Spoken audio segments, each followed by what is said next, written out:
Hello everyone, welcome to this eighth lecture of Maya modeling course for beginners.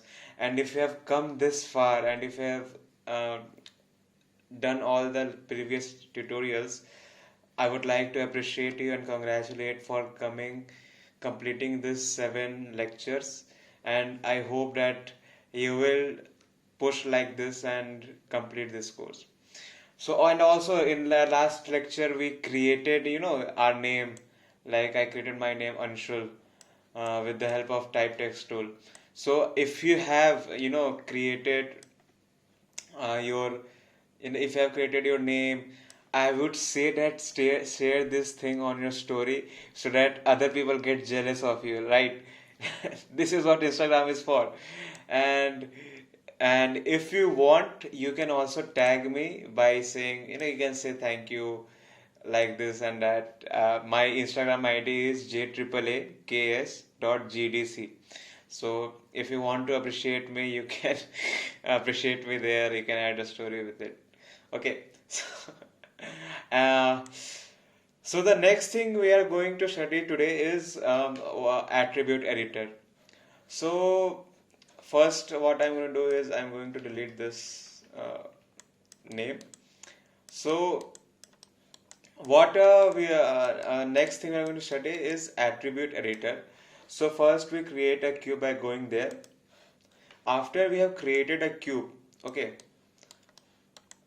uh, let's do one thing, scale this up. Notice one thing, when you scale this up, the scale of x, y and z increases. We are in the channel editor, okay, channel box, and the scale of this y, x and z increases. If you scale it down, notice how it goes down, to zero, how much you scale it down. So if I want to do it, make it manually, if you want to change this manually, you can also change this manually. Also, if you move this, this is the x-axis, you can see it from here. This is the x, this is the y, and this is the z-axis.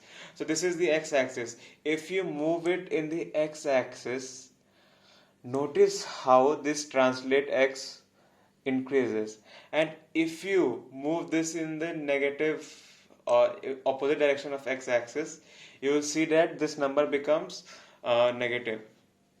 So this is how, if you want to do it, manually add numbers to it, you can also do that. But we don't generally do that here.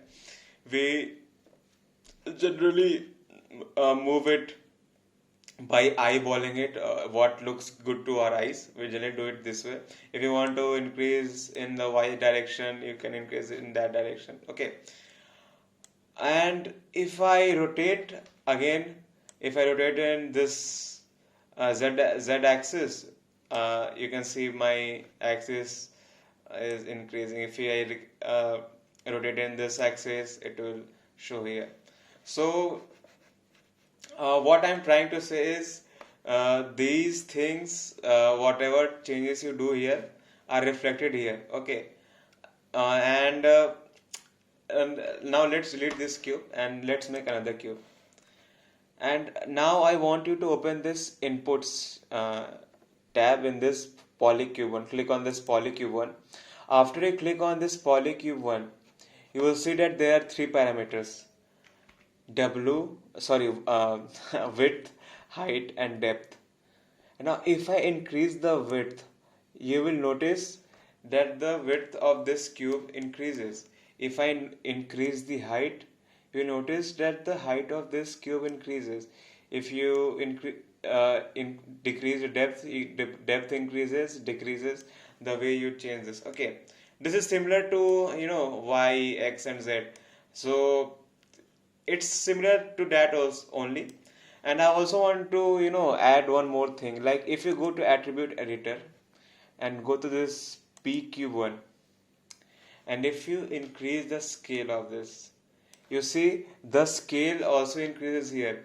So whatever thing is present here, it is also present here. So the thing which I said earlier, like most of the things are repetitive in Maya. So it shows that only that most of the things are repetitive. And if you want to, have a certain dimension of cube, like if you want to have a certain dimension of cube, you can write it here and um, change that dimension. So we have learned about attribute editor today. And yeah, if you have any doubts, you can ask me in the comment section, and have a nice day. Thank you.